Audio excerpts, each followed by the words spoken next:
अस्सलाम वालेकुम रहमतुल्लाह। मैं homeopathic doctor Rana Mohammad Nasrullah Khan from Sialkot अपनी एक नई वीडियो के साथ आप लोगों के साथ हूँ। व्यूअर्स, आज मैं आपको रूटीन से हटकर एक नई किस्म के इलाज की बाबत बताऊँगा, जिसमें मैं इंसानों के इलाज के अलावा आज जानवरों के यानी कैटल्स के, भैंसों के, गाय के, बकरी के इलाज की बाबत होम्योपैथिक इलाज बताऊंगा। इसके साथ साथ मैं आज इस वीडियो में आपको जानवर भी दिखाऊंगा, अपनी हवेली, अपना डेरा और इलाका, जिसमें आप लोग दोनों चीज़ों से महफूज होंगे।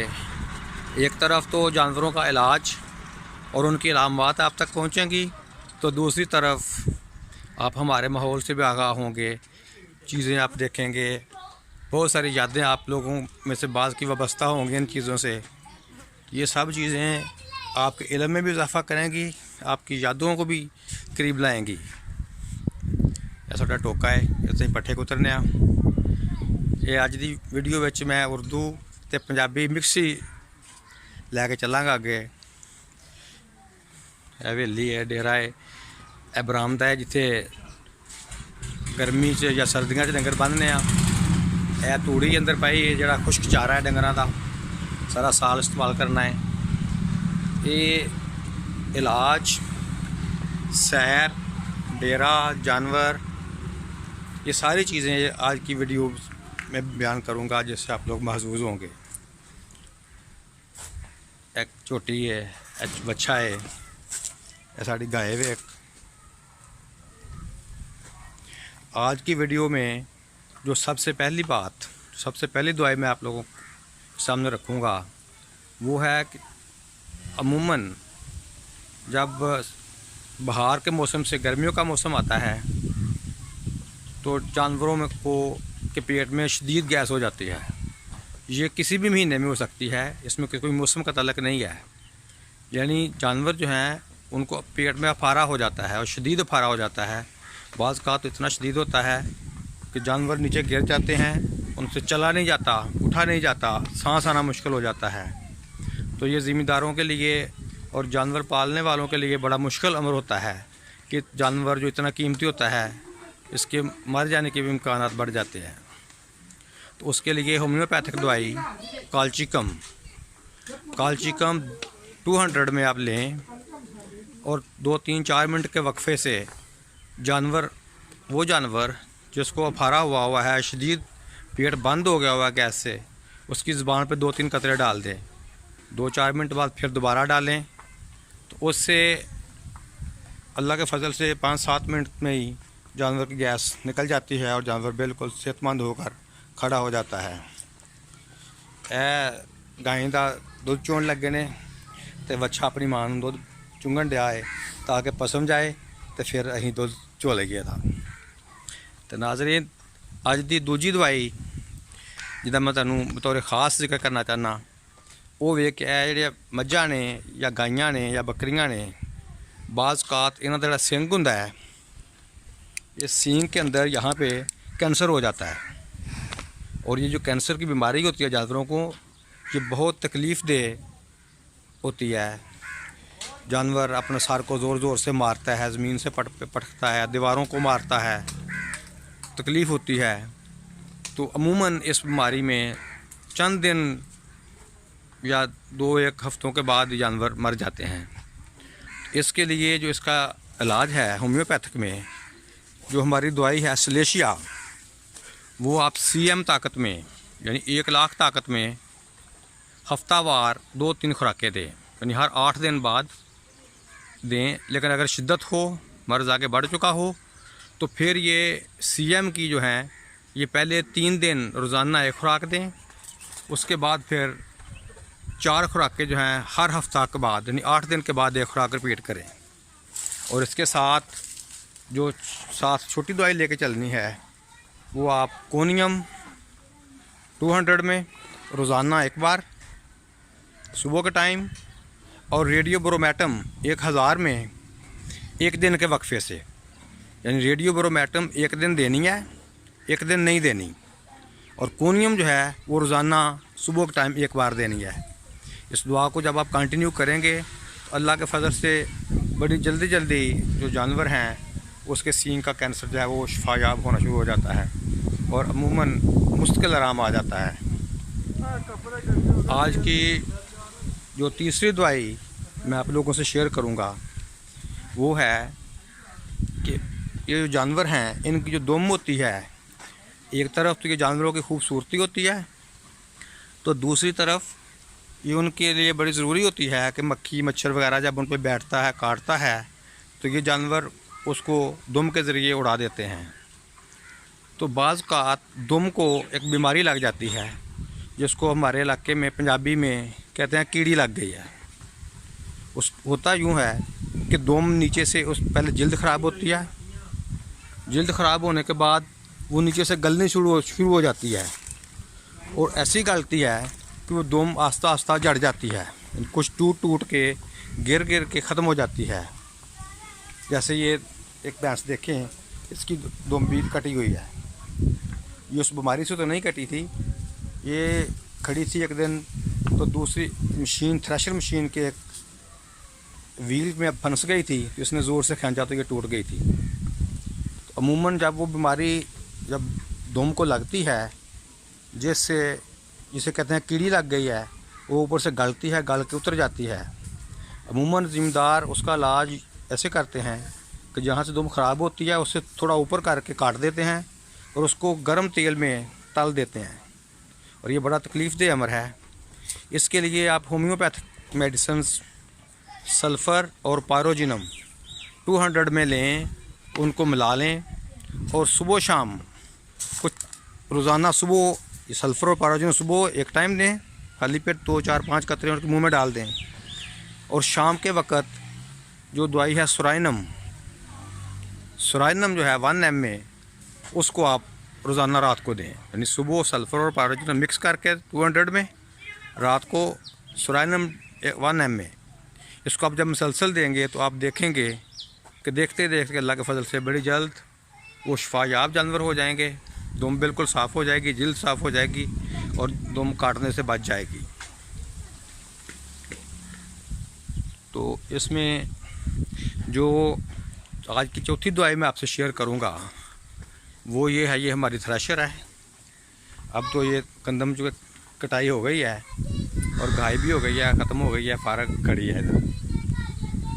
जो चौथी दवाई मैं अर्ज़ करने लगा था वो है कि जो जानवर भैंसें हैं या गाय हैं या बकरियां हैं, उनका जो रहम है वो बाहर निकल आता है। अमूमन तो ये उस वक्त बीमारी की शिद्दत होती है जब वो जानवर प्रेगनेंट होते हैं, यानी पंजाबी कहते हैं कि सून वाले होंगे ने तो उनका पिछा बाहर निकल आता है।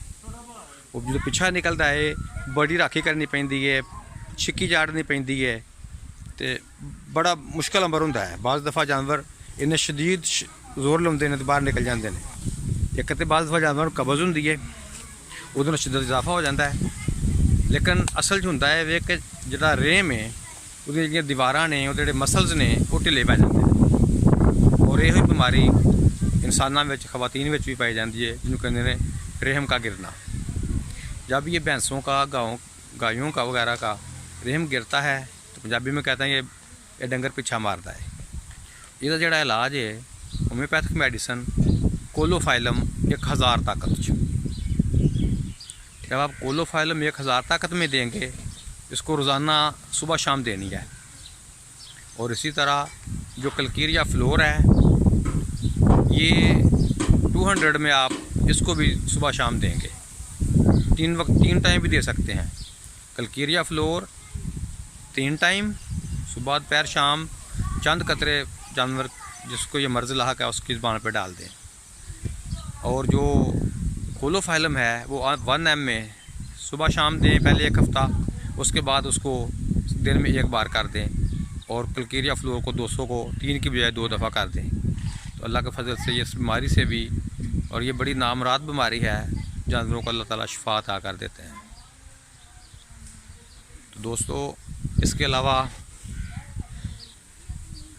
एक और बीमारी बड़ी तकलीफ़देह है, बड़ी नुकसानदेह है, वो ये है कि जो भैंसों के, गायों के या दूध देने वाले जानवर हैं, इनके जो थन हैं वो सूज जाते हैं। पहले थन सूजता है, फिर उसके अंदर एक नाड़ सख्त हो जाती है, फिर सारा थन सख्त हो जाता है। जब ये थन सूज कर सख्त हो जाता है तो पंजाबी में से कहते हैं कि इस मੱਝ ਦੇ थन च साड़ पै गया, नाड़ पै गई या नाड़ू पै गया। ਉਹਦੇ ਨਤੀਜੇ 'ਚ ਜਦੋਂ ਥਣ ਸੁੱਜ ਜਾਂਦਾ ਹੈ, ਸਖਤ ਹੋ ਜਾਂਦਾ ਹੈ ਤੇ ਉਹਦੇ 'ਚ ਦੁੱਧ ਆਉਣਾ ਬੰਦ ਹੋ ਜਾਂਦਾ ਹੈ। ਬਾਅਦ ਘੱਟ ਪਹਿਲਾਂ ਖੂਨ ਹੁੰਦਾ ਲੇਕਿਨ ਬਾਅਦ ਦੁੱਧ ਆਉਣਾ ਬੰਦ ਹੋ ਜਾਂਦਾ ਹੈ ਤੇ ਫਿਰ ਉਹ ਥਣ ਸੁੱਕ ਕੇ ਤੇ ਡੈਡ ਹੋ ਜਾਂਦਾ ਹੈ, ਹਮੇਸ਼ਾ ਵਾਸਤੇ ਸੁੱਕ ਜਾਂਦਾ ਹੈ ਔਰ ਖਿੱਚ ਕੇ ਛੋਟਾ ਹੋ ਜਾਂਦਾ ਹੈ ਔਰ ਹਮੇਸ਼ਾ ਵਾਸਤੇ ਮਰ ਜਾਂਦਾ, ਦੁੱਧ ਨਹੀਂ ਆਉਂਦਾ। ਜਦੋਂ ਇਹ ਕੈਫੀਅਤ ਹੋਵੇ, ਸੋਜ ਪਏ, ਨਾੜ ਪੈਣ ਲੱਗੇ, ਉਦੋਂ ਇਹਦਾ ਜਿਹੜਾ ਇਲਾਜ ਹੈ ਹੋਮਿਓਪੈਥਿਕ ਦਵਾਈ ਕਲਕੇਰੀਆ ਫਲੋਰ 1 ml ਸੁਬਹ ਸ਼ਾਮ ਦੇਣੀ ਸ਼ੁਰੂ ਕਰ ਦਿਓ। ਉਹਦੇ ਨਤੀਜੇ 'ਚ ਬਹੁਤ ਜਲਦ ਅੱਲਾਹ ਤਾਲਾ ਦੇ ਫਜ਼ਲ ਨਾਲ ਰਿਕਵਰੀ ਹੋ ਜਾਂਦੀ ਹੈ, ਜਿਹੜਾ ਕਿ ਆਮ ਤੌਰ 'ਤੇ ਦੀਗਰ ਤਰੀਕਾ ਇਲਾਜ ਕਰੀਬਨ ਨਾਮੁਮਕਿਨ ਹੈ। 90-95% ਜਾਨਵਰ ਜਿਹੜੇ ਨੇ ਉਹਨਾਂ ਦੇ ਥਣ ਮਰ ਜਾਂਦੇ ਨੇ। ਉਹ ਕਲਕੇਰੀਆ ਫਲੋਰ 1 ml ਦੇਣੀ ਸ਼ੁਰੂ ਕਰ ਦਈਏ ਔਰ ਇੱਕ ਟਾਈਮ 200 ਤੱਕ ਕੋਨੀਅਮ ਉਹ ਦੇਣੀ ਸ਼ੁਰੂ ਕਰ ਦਿਓ।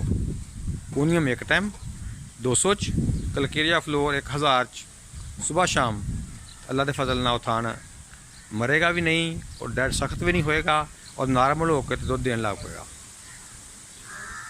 ਇਸ ਤਰ੍ਹਾਂ ਅੱਜ ਦੀ ਆਖਰੀ ਜਿਹੜੀ ਦਵਾਈ ਮੈਂ ਜ਼ਿਕਰ ਕਰਨਾ ਚਾਹੁੰਦਾ ਕਿ ਬਾਜ਼ ਜਾਨਵਰਾਂ ਦੀ ਗਰਦਨ 'ਤੇ ਜਾਂ ਜਿਸਮ ਦੇ ਕਿਸੇ ਹਿੱਸੇ 'ਤੇ ਜਾਂ ਅਗਲੇ ਲੱਤਾਂ ਦੇ ਕਰੀਬ ਮੋਟਾ ਗੂਮੜ ਨਿਕਲ ਆਉਂਦਾ ਹੈ, ਮੋਟੀ ਸਾਰੀ ਗਿਲਟੀ ਨਿਕਲ ਆਉਂਦੀ ਹੈ। ਅਗਰ ਉਹ ਗੂਮੜ ਜਾਂ ਜਿਹੜੀ ਗਿਲਟੀ ਹੈ ਉਹ ਮੋਟੀ ਸਖਤ ਹੋਵੇ, ਕਾਫੀ ਪੱਥਰ ਵਾਂਗ ਹਾਰਡ ਹੋਵੇ, ਉਹਦਾ ਇਲਾਜ ਵੀ ਇਹ ਕਲਕੇਰੀਆ ਫਲੋਰ 1 ml ਹੈ ਔਰ ਇਹਨੂੰ ਸ਼ੁਰੂ 'ਚ 2 ਟਾਈਮ ਦਿਓਗੇ, ਉਸ ਤੋਂ ਬਾਅਦ ਫਿਰ ਇਹਨੂੰ ਤੁਸੀਂ 1 ਟਾਈਮ ਕਰ ਲਓਗੇ। ਅਗਰ ਕੋਈ ਡੰਗਰਾਂ ਨੂੰ ਕੋਈ ਚੀਜ਼ ਦੇਣੀ ਹੋਵੇ, ਤੇਲ, ਘਿਓ, ਕੋਈ ਚੀਜ਼ ਡੰਗਰ ਮੂੰਹ 'ਚ ਨਹੀਂ ਲੈਂਦੇ ਤਾਂ ਨਾਲ 'ਚ ਪਾ ਕੇ ਤੇ ਇਸ ਤਰ੍ਹਾਂ ਉਹਨੂੰ ਦਿੱਤੀਆਂ ਜਾਂਦੀਆਂ ਨੇ। ਤੁਹਾਡੇ 'ਚ ਬਹੁਤ ਸਾਰੇ ਲੋਕ ਇਹਨਾਂ ਗੱਲਾਂ ਤੋਂ ਵਾਕਫ ਵੀ ਹੋਣਗੇ। ਇਹ ਉਹ ਭੈਂਸਾਂ ਨੇ ਜਿਹੜੀਆਂ ਅਫਰੀਕਾ ਦੇ ਜੰਗਲਾਂ 'ਚ ਪਈਆਂ ਫਿਰਦੀਆਂ ਨੇ ਤੇ ਲੋਕ ਦੁਨੀਆ ਤੋਂ ਵੇਖਣ ਜਾਂਦੇ ਨੇ। ਕਈ ਜੰਗਲ ਜਾ ਕੇ ਤੇ ਮਈਆਂ ਵੇਖ ਕੇ ਆਏ ਆ, ਭੈਂਸੇ ਦੇਖ ਕੇ ਆਏ ਆ। ਮਗਰ ਅਸੀਂ ਪਾਕਿਸਤਾਨ 'ਚ ਆਪਣੇ ਘਰਾਂ 'ਚ, ਆਪਣੀਆਂ ਹਵੇਲੀਆਂ 'ਚ, ਆਪਣੇ ਡੇਰਿਆਂ 'ਤੇ ਡੰਗਰ ਰੱਖੇ ਨੇ।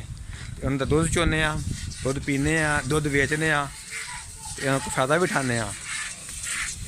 ਇਹ ਮੇਰਾ ਛੋਟਾ ਭਾਈ ਹੈ, ਇਹ ਧਾਰ ਚੋ ਰਿਹਾ ਇਸ ਵਕਤ। ਇਹਦਾ ਕਿੰਨੀ ਪ੍ਰੈਕਟਿਸ ਹੈ, ਛੋਟਾ ਜਿਹਾ ਡੱਬਾ ਹੈ ਤੇ ਸਿੱਧਾ ਦੁੱਧ ਉਹਦੇ ਵਿੱਚ ਹੀ ਜਾ ਰਿਹਾ, ਬਿਲਕੁਲ ਬਾਹਰ ਨਹੀਂ ਜਾਂਦਾ ਪਿਆ। ਧਾਰ ਚੋਣਾ ਜਿਹੜੇ ਲੋਕ ਜਾਣਦੇ ਨੇ ਇੱਕ ਮੁਸ਼ਕਲ ਕੰਮ ਹੈ, ਆਸਾਨ ਕੰਮ ਨਹੀਂ। ਬਾਜ਼ੂ ਤੇ ਹੱਥ ਛਿੜਨੇ ਜਵਾਬ ਦੇ ਜਾਂਦੇ ਨੇ। ਜੀ ਦੋਸਤੋ, ਅੱਜ ਦੀ ਇਸ ਵੀਡੀਓ 'ਚ ਤੁਹਾਨੂੰ ਮੈਂ ਜਾਨਵਰਾਂ ਦੇ 4-5 ਇਲਾਜ ਵੀ ਦੱਸੇ ਨੇ, ਨਾਲ ਤੁਹਾਨੂੰ ਡੰਗਰਾਂ ਦੀ ਹਵੇਲੀ ਦੀ ਸੈਰ ਵੀ ਕਰਵਾਈ ਹੈ, ਆਪਣੇ ਜ਼ਿੰਮੇਦਾਰ ਦੇ ਤਰੀਕੇ ਘਰ ਤੋਂ ਵੀ ਸੈਰ ਕਰਵਾਈ ਹੈ। ਮੈਨੂੰ ਉਮੀਦ ਹੈ ਕਿ ਇੱਕ ਤਰਫ ਤੁਸੀਂ ਇਹਨਾਂ ਦਵਾਈਆਂ ਨੂੰ ਇਸਤੇਮਾਲ ਕਰਕੇ ਤੇ फ़ायदा उठाओगे, अपने जानवरों ਨੂੰ ਬਿਮਾਰੀਆਂ ਤੋਂ, ਆਪਣੇ ਨੁਕਸਾਨ ਤੋਂ ਬਚੋਗੇ। ਤੇ ਦੂਸਰੀ ਤਰਫ ਜਿਹੜੇ ਦੋਸਤ ਸਾਡੇ ਪਾਕਿਸਤਾਨ ਤੋਂ ਬਾਹਰ ਨੇ, ਬਾਹਰ ਦੇ ਮੁਲਕਾਂ 'ਚ ਚਲੇ ਗਏ ਨੇ, ਸ਼ਿਫਟ ਹੋ ਗਏ ਨੇ, ਉਹ ਇਹ ਚੀਜ਼ਾਂ ਵੇਖ ਕੇ ਆਪਣੀਆਂ ਯਾਦਾਂ ਤਾਜ਼ਾ ਕਰਨਗੇ, ਉਹਨਾਂ ਨੂੰ ਮਜ਼ਾ ਆਏਗਾ। ਉਹ ਬਹੁਤ ਸਾਰੀਆਂ ਚੀਜ਼ਾਂ ਆਪਣੇ ਬੱਚਿਆਂ ਨੂੰ ਦੱਸ ਸਕਣਗੇ ਜਿਹੜੇ ਉਸ ਮਾਹੌਲ 'ਚ ਪੈਦਾ ਹੋਏ ਨੇ ਤੇ ਪਲੇ ਨੇ, ਕਿ ਸਾਡਾ ਮੁਲਕ ਕਿਸ ਤਰ੍ਹਾਂ ਦਾ ਸੀ, ਪਿੰਡ ਕਿਸ ਤਰ੍ਹਾਂ ਦੇ ਨੇ, ਡੰਗਰ ਕਿਸ ਤਰ੍ਹਾਂ ਰੱਖੇ ਨੇ ਤੇ ਪੱਠੇ ਆ ਚਾਰਾ ਸਾਡਾ ਚਰੀ ਹੈ, ਪਿੱਛੇ ਸਾਡੀ ਪੈਲੀ ਹੈ, ਸਾਹਮਣੇ ਮੇਰਾ ਪਿੰਡ ਨਜ਼ਰ ਆ ਰਿਹਾ ਹੈ। ਤੇ ਮੈਂ ਚੰਦ ਦਿਨ ਬਾਅਦ ਇੱਕ ਨਈ ਵੀਡੀਓ ਲੈ ਕੇ ਆਵਾਂਗਾ ਜਿਹਦੇ 'ਚ ਘੋੜਿਆਂ ਦਾ ਇਲਾਜ ਤੁਹਾਨੂੰ ਸ਼ੇਅਰ ਕਰਾਂਗਾ ਕਿ ਉਹਨਾਂ ਦੀ ਬਸ ਅਮਰਾਜ਼ ਐਸੀਆਂ ਨੇ ਜਿਹੜੀਆਂ ਬਹੁਤ ਤਕਲੀਫ ਦੇ ਨੇ ਤੇ ਅੱਲਾ ਦੇ ਫਜ਼ਲ ਨਾਲ ਉਹ ਵੀ ਹੋਮਿਓਪੈਥਿਕ ਦਵਾਈਆਂ ਦੇ ਇਸਤੇਮਾਲ ਨਾਲ ਠੀਕ ਹੋ ਜਾਂਦੀਆਂ ਨੇ। ਜਜ਼ਾਕ ਅੱਲਾ।